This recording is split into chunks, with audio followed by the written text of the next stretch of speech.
Imagine you are a farmer in a small village in Africa. You have a family to feed, but your crops are failing due to drought and pests.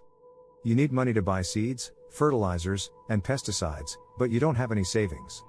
You decide to borrow some money from a local lender, who charges you a high interest rate. You hope that next year will be better, and you will be able to repay your debt. But things don't go as planned. The drought continues, the pests multiply, and the prices of your crops fall. You can barely afford to feed your family, let alone pay back your debt. The lender starts to harass you, threatening to take away your land, your animals, and your belongings. You feel trapped, hopeless, and desperate. Now imagine that this lender is not a local person, but a rich country. And you are not a farmer, but a poor country. This is the situation that many poor countries face today. They owe billions of dollars to rich countries and international institutions like the World Bank and the IMF. They have to spend a large portion of their budget on debt service, leaving little for health, education, and development. They are vulnerable to economic shocks, natural disasters, and pandemics that make their debt burden even heavier. Some people argue that rich countries should forgive all debts for poor countries, as a way of helping them overcome poverty and achieve sustainable development. They say that debt relief would free up resources for social spending, stimulate economic growth, and reduce inequality. They also say that debt relief would be fair and moral, since many of the debts were incurred by corrupt or oppressive regimes that did not benefit the people. Others disagree. They say that debt relief would not solve the root causes of poverty and underdevelopment, such as bad governance, corruption, and mismanagement. They say that debt relief would create moral hazard, encouraging poor countries to borrow more irresponsibly in the future.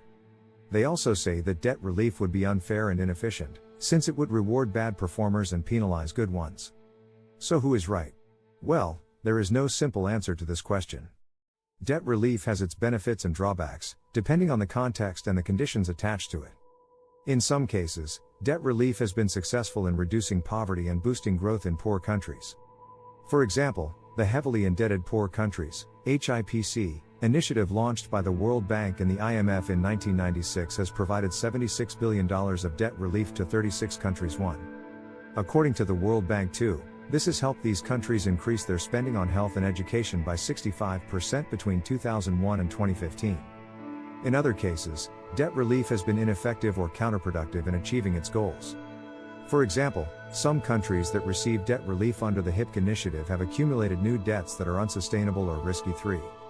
According to the UN Development Programme 54 countries that are home to more than half of the poorest people on the planet need urgent debt relief now, as they face a severe debt crisis worsened by the COVID-19 pandemic.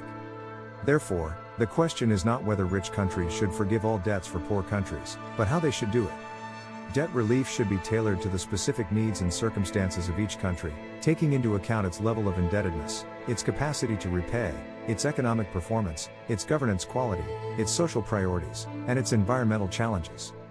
Debt relief should also be coordinated among all creditors, including official bilateral creditors, such as China, multilateral creditors, such as the World Bank, and private creditors, such as bondholders. Debt relief should also be accompanied by policy reforms and institutional support that can enhance the effectiveness and sustainability of debt relief outcomes. The G20 Common Framework 5 announced in November 2020 is an attempt to provide such a comprehensive and coordinated approach to debt relief for low-income countries affected by the COVID-19 pandemic.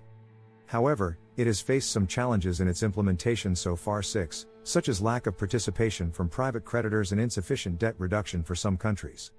In conclusion, debt relief can be a powerful tool for helping poor countries overcome poverty and achieve sustainable development if it is done right.